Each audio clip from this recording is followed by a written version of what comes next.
मैं देख रहा था वेबसाइट, उन्होंने दिखाया हमको कि क्या होने वाला है। उसमें हमको एक चीज़ समझ में नहीं आई। वो पूछते हैं कि एक रेजिडेंट मेंबर्स हैं, एक नॉन रेजिडेंट मेंबर्स हैं। ये नॉन रेजिडेंट मेंबर क्या होता है?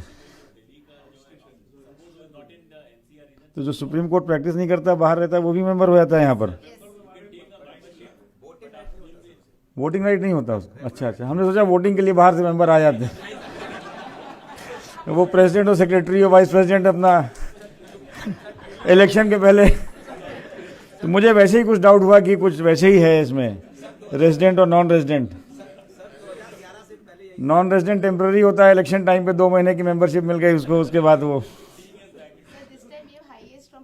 उसको ऑन कर ली उसने। हाईएस्ट फ्रॉम पंजाब आज this year, sir. चीफ साहब को भी लपेट लिया इन्होंने।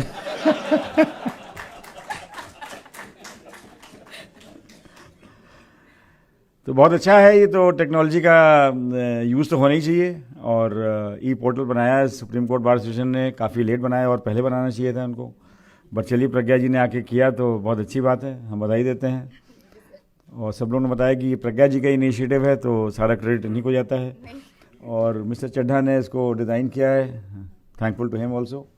एंड आई एम श्योर कि कोई भी नई सॉफ्टवेयर बनती है या पोर्टल बनता है तो उसमें इनिशियली कुछ ग्लिचेस आते हैं थोड़े बहुत, तो वो सब धीरे धीरे ठीक हो जाएंगे and we will be able to do it much better with much more access and facilities available to all the members. और ऐसा एक्सेस तो नहीं है कि राहुल कौशिक जो हैं वो प्रज्ञा बघेल के प्रोफाइल में जाकर के कुछ अमेंडमेंट कर दें। Unless I share the password, sir. हाँ, तो वो पासवर्ड थोड़ा कॉन्फिडेंशियल रखना पड़ेगा आप लोगों को। हाँ, नहीं, जितना डिज़ाइन होता है उसके हैकर पहले आ जाते हैं, पोर्टल डिज़ाइन बाद में होता है। तो उसके लिए आपको डबल लॉक एंड की रखना चाहिए उसमें और प्रोटेक्टेड रखना चाहिए, क्योंकि अदरवाइज़ बहुत दिक्कत होती है। आजकल ये सब बहुत खुराफात होती रहती है। चलिए, बहुत अच्छा है, हमारे आप लोगों से मुलाकात हो गई। मगर विकास सिंह जी फेल हो रहे हैं, हॉल खाली पड़ा हुआ है, क्या बात है? 250 का कैपेसिटी का हॉल है, वो खाली है। अब इलेक्शन नहीं लड़ने वाले क्या? कब है इलेक्शन? अगला इलेक्शन कब है? सर AOR का इलेक्शन पोस्टपोन हो गया है। हाँ, इसीलिए लोग नहीं आ रहे हैं। वैसे प्रज्ञा जी ने रीज़न बताया, उन्होंने कहा कि हमने फॉलोड बाई हाई टी नहीं लिखा था उसमें, इसलिए कोई नहीं आया है।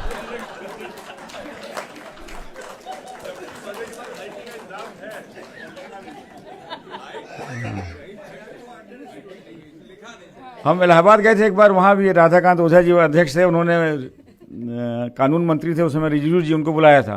पंडाल खाली था, तो हमने कहा ओझा जी क्या कर रहे हैं आप, बताइए, तो बड़ी बदनामी हो रही है। 20,000 25,000 मेंबरशिप का Allahabad high court bar association और पंडाल खाली है। न्याय मंत्री को बुलाया, कानून मंत्री को आपने दिल्ली से। तो खैर फिर ओझा जी ने धीरे से कुछ किया, 15 मिनट के अंदर हॉल भर गया। तो बार का फंक्शन हो और चीफ जस्टिस ऑफ इंडिया आए हो, उसमें हॉल खाली हो, ये तो बार के लिए बड़ी थोड़ी शर्म की बात है ये, थोड़ी सी। हाँ, My mistake, sir. जो भी है, अब आगे इसका मुआवजा भरना पड़ेगा इस गलती का। चलिए ठीक है, ज़्यादा बातें नहीं करेंगे, अब चीफ साहब को सुनना है आप लोगों को। Thank you very much.